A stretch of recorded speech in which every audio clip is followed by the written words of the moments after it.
नमस्कार बंधुरा आबार एकटी नतून पर्वे शानवी कुकिंग ब्लगे आपनादेर सबाइके स्वागत जानाई। आज आमी आपनादेर संगे बेगुन दिए मोरला माछेर झाल रेसिपि शेयर करब। तो स्किप ना करे सम्पूर्ण भिडियोटी देखार जोन्नो अनुरोध रइल। मोरला माछेर बेगुन दिए झाल बानानोर जोन्नो एखाने आमी दुटो मीडियम साइजेर बेगुन निये नियेछि। बेगुनगुलोके आमी एइभाবে केटे निচ্ছি। আপনারা বেগুনের পরিমাণ অবশ্যই কম কিংবা বেশি করে নিতে পারেন। বেগুনগুলো কেটে একটা বাটিতে জল রেখেছিলাম, তাতে বেগুনগুলো সব রেখে দিতে হবে, তাহলে বেগুনগুলো কালো হবে না। বেগুনগুলো কাটা হয়ে গেছে। এরপর আমি দুটো ছোট সাইজের পেঁয়াজ নিয়েছি। পেঁয়াজগুলো একদম মিহি করে কুচি করে নিতে হবে। আর এখানে বলে রাখি, আপনাদের যদি পেঁয়াজটা অপছন্দের হয় তাহলে পেঁয়াজটা স্কিপও করে দিতে পারেন। পেঁয়াজগুলো কাটা হয়ে গেছে। এবার আমি এখানে কয়েকটা কাঁচা লঙ্কা নিয়েছি। কাঁচা লঙ্কার মাঝখান থেকে এভাবে চিড়ে নিতে হবে। আর নিয়েছি মোরলা মাছ। এখানে 250 গ্রাম মোরলা মাছ রয়েছে। মাছের পরিমাণটা আপনারা অবশ্যই কম বেশি করে নেবেন। মাছগুলো সব আগে থেকেই ভালো করে বেছে ধুয়ে রাখা রয়েছে। এবার নুন হলুদ দিয়ে ভালো করে মাছগুলো হাত দিয়ে মাখিয়ে নিতে হবে। এরপর একটা কড়াই বসিয়ে কড়াইটা খুব ভালো করে গরম করে নিতে হবে, না হলে মাছ ভাজার সময় মাছগুলো কড়াই আটকে যাবে। কড়াইটা খুব ভালো করে গরম করে নেওয়ার পর দিয়ে দিলাম সরষের তেল। তেলটাও খুব ভালো করে গরম করে নুন হলুদ মাখিয়ে রাখা মাছগুলো তেলের ওপর দিয়ে ভালোভাবে ভেজে নেব। তেলের পরিমাণটা একটু বেশি রাখবেন, তাহলে মাছগুলো সুন্দরভাবে ভাজা হবে। আর মাছগুলো দেওয়ার পর সঙ্গে সঙ্গেই উল্টাবেন না, তাহলে মাছগুলো ভেঙে যাবে। এক সাইড ভালোভাবে ভাজা হয়ে যাওয়ার পর তবেই মাছগুলো উল্টাবেন, তাহলে মাছগুলো একটাও ভেঙে যাবে না। আর মাছগুলো উল্টানোর সময় কড়াই আটকেও যাবে না। মাছগুলোর এক সাইড খুব ভালো করে ভাজা হয়ে গেছে।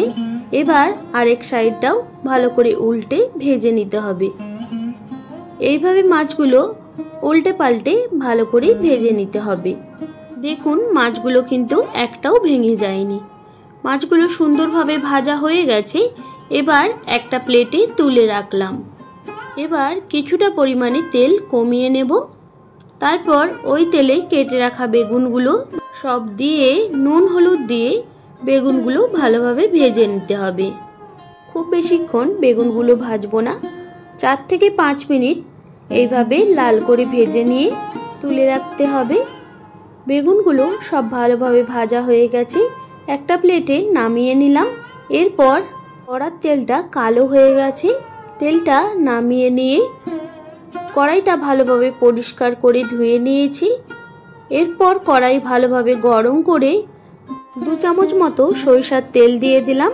তেলটাও হালকা গরম হয়ে যাওয়ার পর 1/2 চামচ কালো জিরে আর কয়েকটা চেরা কাঁচা লঙ্কা দিয়ে দিলাম। এবার কালো জিরে আর কাঁচা লঙ্কাটা হালকা ভেজে নিতে হবে। যখন কালো জিরে ভাজা হয়ে যাবে, তার একটা মিষ্টি গন্ধ আসবে, তখন কেটে রাখা পেঁয়াজগুলো তেলের ওপর দিয়ে দিতে হবে। আবারও ভালো করে পেঁয়াজগুলো নাড়াচাড়া করে নিয়ে দিয়ে দেব স্বাদ মতো নুন। নুন দিয়ে আবারও পেঁয়াজটা ভেজে নিতে হবে।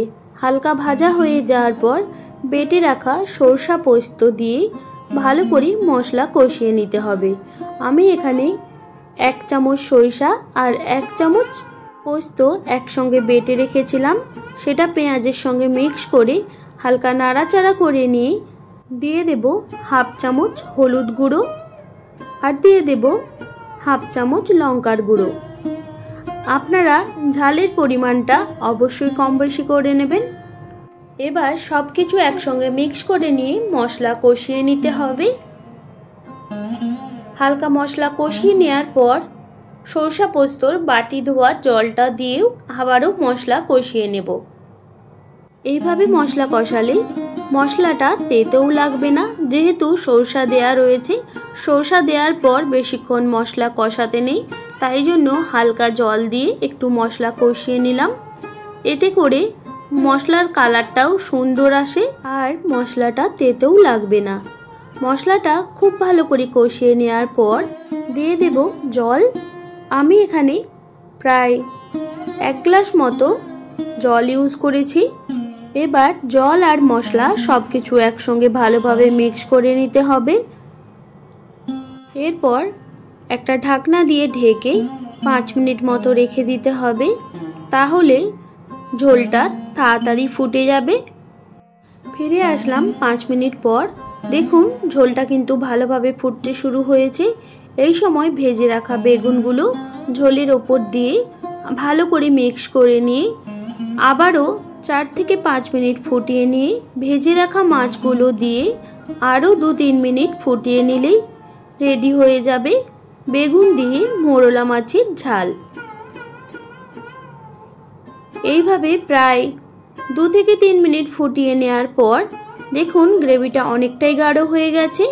বেগুন দিয়ে মোরলা মাছের ঝাল সম্পূর্ণভাবে রেডি। গ্যাসের ফ্লেমটা বন্ধ করে দিলাম।